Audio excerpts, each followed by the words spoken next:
You've been the most persistent person we've ever met. Running in the mornings and getting something done before everybody else was awake just made me feel so good. My life was like accelerating pretty fast. I'm going to sign you up for the Atlantic City Marathon. I was like 26-mile marathon. Say I've done 15 marathons. I broke 3 hours for the first time. That was pretty exciting. Moonshot right now would be under 2:35. Goal is to be in the best shape of my life on every birthday that I have for the rest of my life.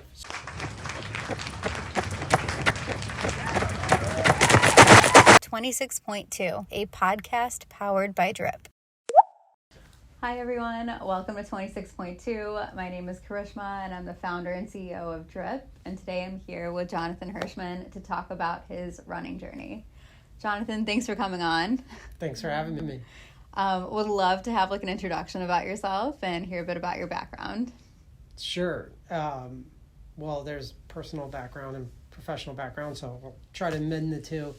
I'm Jonathan Hershman. I'm born and raised in Philadelphia, Pennsylvania, and sports has always been a big part of my life. I have an identical twin brother, and we were very competitive growing up, and we're still very competitive.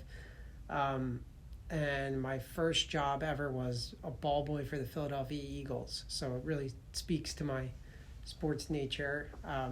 Did my undergrad at Penn State, paid my way through college, and then immediately took a job on Wall Street. Spent some time working at a variety of banks, and then got a scholarship to go to grad school at University of Southern California. So I moved to LA for 2 years getting my MBA. And then during that time, I interned at Nike up in Portland, Oregon, to match my experience in finance and interest in sports. And then coming out of grad school, went into consulting for financial institutions. And now I'm the head of finance for a fintech company that's backed by Google, and we're building a digital banking platform. Overall, between that time, did a lot of running. It's been a big passion, a big part of my life. That's awesome. So much to unpack, so many follow-ups based off of that. What was it like being a ball boy, and how did you get into that too? First starting out, going way back. Oh, well, still to this day, it's been the most fun job I've ever had. So anybody you meet from Philadelphia is going to be a diehard Philadelphia Eagles fan. Like, that team is like larger than life in the city. Yeah. And so as a young kid growing up there, I was a diehard Philadelphia Eagles fan. And when I was 14 years old and my mom's like, you better get a summer job this year, I was like, okay, well, I'm not going to go work at a restaurant or do something like that, do something what all my classmates are doing. And I was like, what do I really, really want to do? And I was like, work for the Eagles. So as soon as the day after the Eagles season ended, I wrote a letter to the team. And then for 6 or 7 months straight, I called them every single day. I found the number online. This was like before the internet was big, and it was like calling the ticket office and just getting ping-ponged around the entire organization. And then after 7 months of annoying them, they're like, we get thousands of letters like this every year, but you've been the most persistent person we've ever met. And so they gave me the job, and then I got to spend 4 years with the team, getting paid to watch games on the sidelines and warm up the players, met some pretty interesting people. That's awesome. I love that story. Why didn't you stop? Was it just determination, or you were like, this is the only job I see myself doing right now? I just had tunnel vision. I just, like, as soon as the idea came in my head, I thought it was genius. And I was like, there's no way I'm not getting, like, the thought of even not getting it never really crossed my mind. I just knew it was going to work. And I knew that if I just kept hammering the point and being persistent, like, maybe I was young and naive and maybe I didn't know any better or didn't have much to lose, but I was just like, it never even occurred to me that I wasn't going to get that job. Yeah. Oh my gosh. I feel like you should launch a startup soon. It's good to have that mentality. Well, it's funny. It's like that mentality has carried me through a lot of my career and then maybe into some of the running, but to get a job on Wall Street from Penn State, it was like the only other job I had before I got by cold calling and being persistent. So the Wall Street firms were not recruiting at my college campus, so I just blocked off 3 hours every day in college when I was looking for an internship. And I was like, I'm just going to cold call any alumni that has a New York address and graduated with a finance degree. And I just cold called and cold emailed for hours on end when I was in school, because I was like, that worked for the Eagles. That'll get me a job on Wall Street. And now, fast forward to today, I'm like raising capital for this business, and it's just the same sort of cold outreach. And maybe over the years I just got comfortable, and when you're in the process, you never, like, you just think it's a matter of just persistence and time, and not, this is never gonna work out. Yeah, no, that's such a good like mentality to have, and I feel like it just ingrained like this work ethic within you that you're able to like carry on now too. And I love that at work too, especially like with Wall Street, and I feel like that's super competitive to kind of get into. Yeah, and go ahead. Oh, sorry. I was saying it's like an appreciation for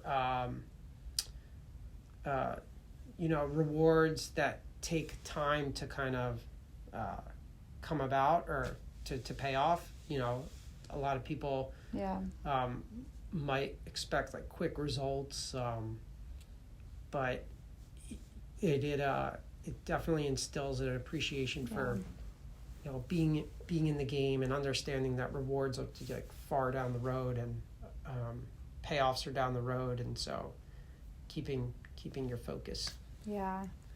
What why Wall Street, or like what inspired that career? I just I think it spoke to the competitive nature in me. Yeah. I really was clueless. Like, I didn't grow up in like a town where there was a lot of Wall Street people. My parents definitely were not involved in finance and banking. And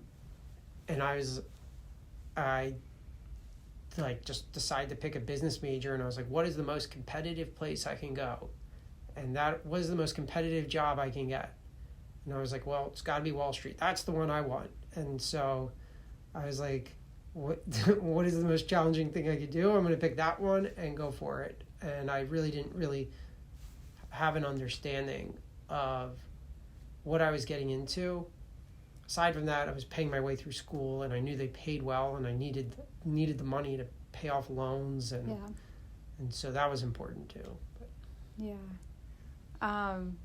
Talk to me about like the pivot then. Like, when did you decide that you wanted to go to grad school, and literally cross country hike all the way over to California from New York? Well, I decided to go to grad school because I was very, very bored on Wall Street. I just couldn't. Never heard that before.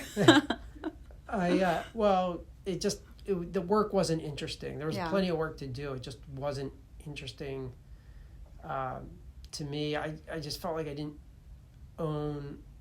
I didn't have enough skin in the game, I guess.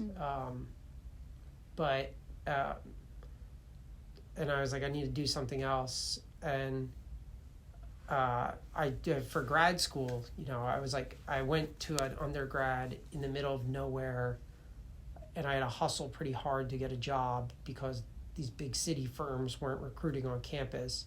So I was like, I need to go to a school in a big city. Makes networking a lot easier. And then I had family in California.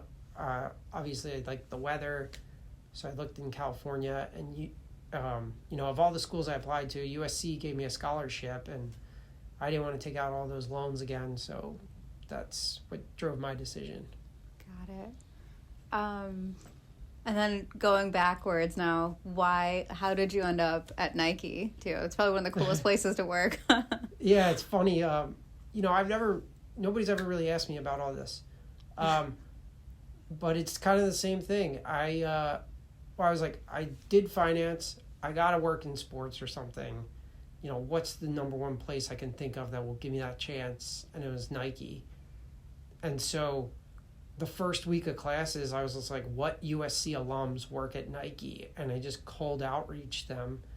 And it took a whole year before I could get the internship because they were recruiting people from like Harvard and Wharton. And I was the only person from USC, I think, in my internship class. Well, there was one other girl, but they definitely did not come to our campus. And so it took a lot of hustle to get in there. But I had to work in sports. Yeah. What was like that experience like overall? Like being there? Because that's actually like one of the things I want to do is go to the Nike campus at some point. Oh. And then like what happened after in terms of how did you continue on with your career? Well, Nike is like a playground for athletes. You'll see like managers having jogging meetings with members of their team. Oh, wow. Like the track on the campus is beautiful. The gym facilities on the campus are beautiful. There's soccer. Like I would go work out in the morning and there'd be NFL players in the same gym. And that's crazy. There's like a lot of the employees are former D1 athletes. So like there's very competitive soccer matches in the middle of the day. And sometimes like famous soccer players would come and visit the campus and join in the soccer matches. So it's pretty awesome in that sense. I didn't go back there for multiple reasons, but number one was my wife was still in Chicago, and so I promised her I'd come back to Chicago. As great as Nike was, again, it was like still felt big corporate, and I needed some skin in the game. I needed to see like the rewards of my work better, and so I wanted to do something entrepreneurial. And I found a consulting firm. It was like 120 people, but everyone at that firm was in New York.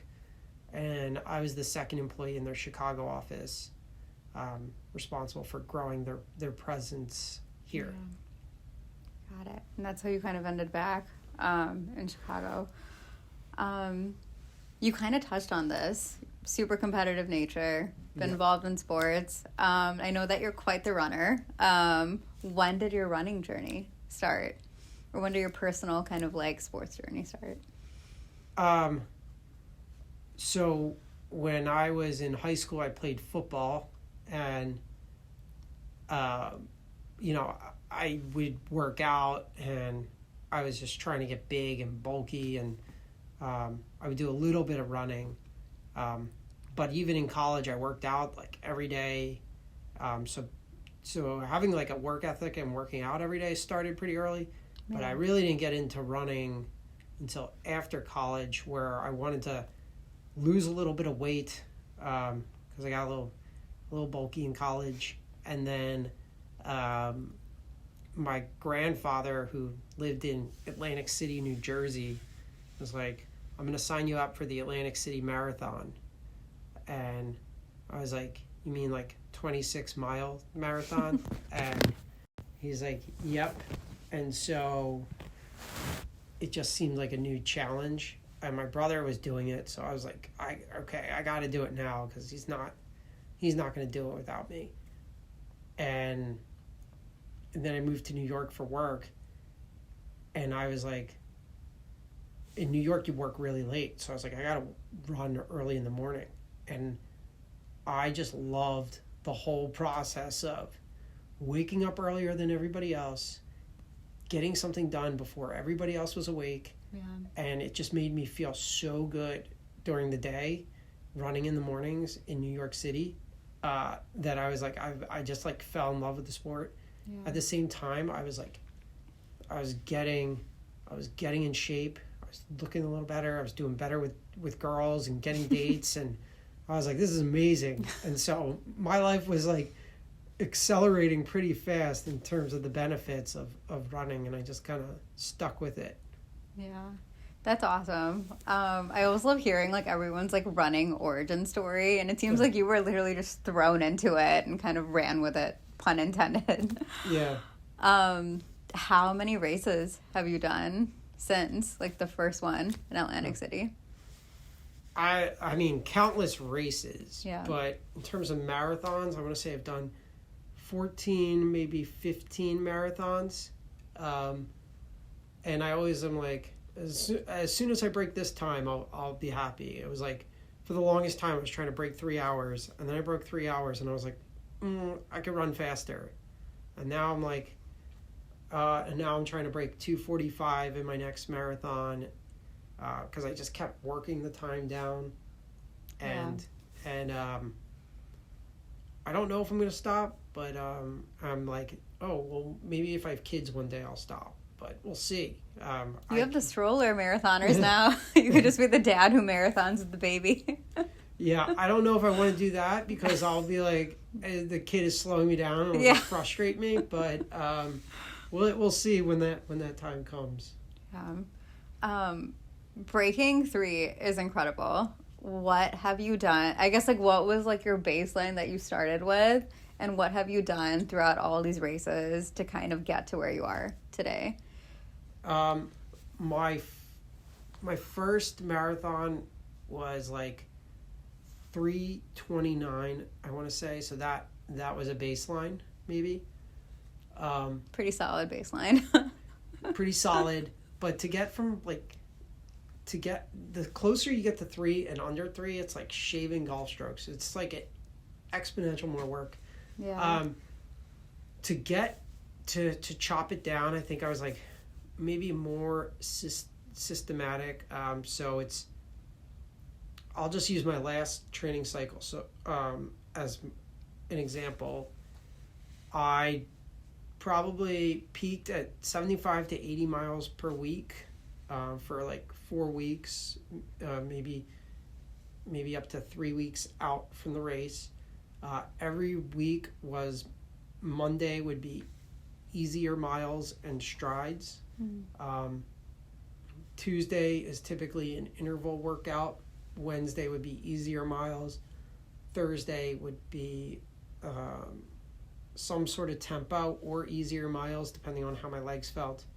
Friday, easier miles, and Saturday, a long run with some tempo miles mixed in. So I think it was like a little more systematic. Less alcohol during training definitely helps. Yeah. I think maybe sometimes I'm overtraining and that could be a problem, but I think it would be being systematic. Make sure you're getting in your speed days, and not understand you have a bigger goal and not talking yourself out of doing a workout. Yeah. Just to like unpack that a little bit, what else were you what were you limiting or tracking? I know you said like alcohol intake was like one thing. Did you follow any certain like meal plan, meal prep? Did you measure certain things? How did you fuel training and then during the race too? Yeah, this is a total blind spot for me. My philosophy is just like eat healthy and try not to gain weight because I've got a big appetite and I can overeat easily, especially like if I'm running 12 miles in the morning before work and I'm starving all day long. Yeah. But I would say what I'll typically do, I'll run an average 10 to 12 miles, maybe 8 to 12 miles during a training block in the morning. Then it's a smoothie for breakfast. Make sure I put some protein in there or Greek yogurt. And then I'll end up like maybe snacking on like an apple or carrots or some nuts in between breakfast and lunch. Lunch is usually like a salad with some bread or some rice, chicken, and then dinner is a protein, vegetable, and some carbs. And I try to limit the snacks, but I don't eat I don't eat junk food. I don't eat any of that, just to try to limit my weight. But and I drink like once a week on the weekends. Yeah. After the long run. Yeah. Not after the long run, but like night of. Versus like Friday night doing a Saturday morning long run, things like that. What about like during the race? Do you use any gels or fuel? Yeah, I do. And I probably could use more than I actually do, but every like 7 miles I'll take a gel. This year in Chicago Marathon, I probably took a Gatorade they have a stop every mile, so I probably did it every other one. Maybe do a little more. But yeah, fueling is a big part of it, because I've had races where I've cramped, and it is really painful. Yeah. Oh my gosh. That was like my first race I ever did. It was the worst. I couldn't walk for days, like severely underfueled, pre and then during, and then after I was like starving, and things like that. How do you kind of decide what you need? Do you practice like your long runs with it, with like the certain incremental fuel, or is it just kind of as needed during the race? I definitely use gels in training runs to practice. I probably could be more thoughtful about, practicing with the right cadence and the right amount. On some of my 20-mile training runs, I'll make sure to eat the same breakfast that morning that I think I'll eat on race day. Yeah. But it's hard because you don't have people handing you Gatorades every mile on a training run as you do in a race, and so it's hard to get that much fluid during the training runs. No, that makes sense. What's like your training style? I know you said you have like kind of incremental like workouts every single day during a training period. Do you run with any groups? Are you a solo athlete? Mixed? What does it look like? I love running with groups, but I usually go really early in the morning that nobody wants to go with me. Yeah. So a lot of my training is unfortunately solo. But it's good, I get a break from I don't run with music, I don't run with headphones, I don't run with a phone. So I get a break from like technology and the world, and I see my friends out there, and so if they're going my pace I'll hop on, but we wave to each other. Yeah, on the Lakefront Trail as you guys are going. Yeah, that's the nice part is you see everybody out there. Yeah.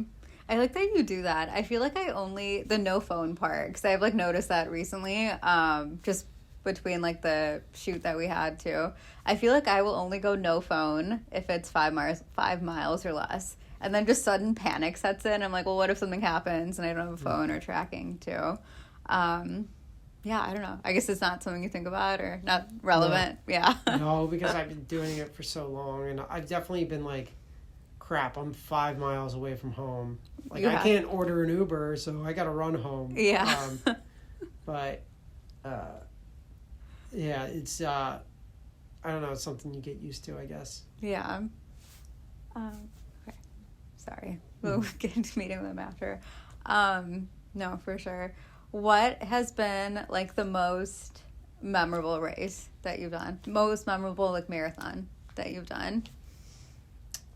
Oh man, I will say, can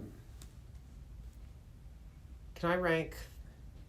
I'll say there's 3 that I'll rank. Okay. And I'll start with number 3. Number 3 would be the Philadelphia Marathon I did in 2018.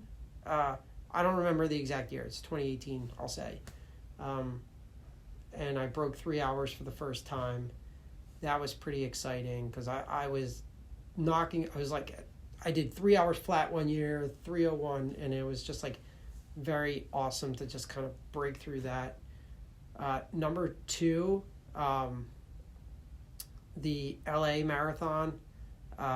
It's a hot one.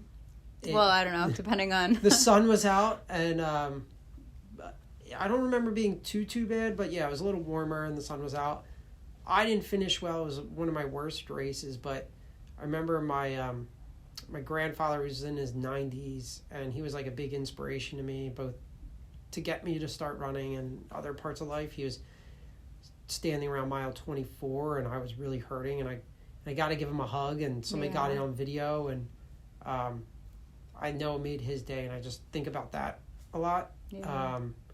The race itself was terrible for me, but that just is a memory that sticks out. And then number one's got to be this past year's Chicago Marathon, where I PR'd. Yeah. Although I came a little short of my time, I PR'd, and my wife and friends got to watch me, and it was the first time I did Chicago in like 8 or 9 years, and so it was nice to do it again. That's awesome. Yeah, especially like being surrounded by people when you hit like such a big like personal like goal and a personal milestone too. I feel like the energy in Chicago is just unmatched. I'm not sure how you feel like with other races that you've done, but I feel like it's a different type of energy than other cities. I would say that's true for all the world majors. Yeah. The year I did Boston, it was insane, and it's a holiday in the city. And Yeah. Boston's it's a party. New York has amazing crowds as well. But yeah, the Chicago vibe is unmatched. I think the people really appreciate the marathon year. Yeah, for sure. What's next for 2024? For 2024, Yeah. I'm doing the Boston Marathon. I am trying to break 2:45. Okay. I'm sure the second I break 2:45, I'll be like, I could break 2:40. Yeah. But that is the goal. I've been in shape to do it. I just need to put it all together and execute. And then I'm hopefully going to run the New York City Marathon in 2024. Yeah. In the fall. Gotcha. Now I'm so intrigued. What does this training plan look like for you for Boston? And when do you start it? Yeah. I'm not even gonna think about it until January, but probably like the first week in January, I'm gonna start really picking it up. Right now I'm running like 30 miles per week. In January, I'll start going to 40 to 50, with some faster stuff in. But the bottom line is, with this training is no excuses. I'm going to get that 2:45. So I'm determined to do it. That's awesome. Can't wait to follow along with this journey that you have. Yeah, please. The more kudos I get on Strava, the faster I'll go. Yeah. So. That's awesome. And I guess just like my last question, what's like your moonshot? I know right now it's focusing on like breaking 2:45, but do you have like a big moonshot for performance and running? Yeah, I do. I've got a couple moonshots. Oh, love it. All right. Well, if you want to talk about moonshots, one, I would like to qualify for the Olympic trials, but that's like nearly impossible. That's like 2:18. I don't ever foresee myself in that spot where I can do it, but it's a moonshot. So let's just say a moonshot right now would be under 2:35. That is a huge moonshot. Well, we'll say under 2:40. That's the moonshot for running. Moonshot for sports and fitness, I would like to do the Kona triathlon, Ironman. So I'm definitely gonna enjoy a triathlon, or I enjoy triathlons. I've done some halves. I want to do a full. And then moonshot in terms of life is I want to keep running, and I tell my wife this all the time. My goal is to be in the best shape of my life on every birthday that I have for the rest of my life. So I want to get healthier, but I also want to get wealthier. So I want to do well in my career at the same time, like progress in my career, make more money, to get higher up and more just closer to living my dream life, but also get healthier while I'm doing it. I don't want to like sacrifice my health to invest in a business or something. Yeah, no, all of that is awesome. And thank you for sharing that too. Yeah, what's your moonshot? Oh, gosh. Enough about me. Yeah. I don't know. I feel like for marathons specifically, I want to run 26 marathons before I die. We're at 5 right now, so 21 more to go. Who knows? Maybe that'll kind of increase too. Do all the majors. That's kind of like embedded in that. The 6 stars. I do want to get to the 6 stars. Get the 6 stars. Yeah. Get like an Abbott Slam. Personal, same thing. Build something that is like a legacy. So doing that with Drip. Being able to like retire my immigrant parents and create like a good life for like my sister and my parents as well. Just kind of create something that's like much bigger than I am. That's awesome. Thanks. This is so much fun. Thanks so much for joining. Yeah, thanks for having me. Learn more about Drip at dripco.us and follow us on Instagram at dripwearable. We'll be back soon with a brand new episode.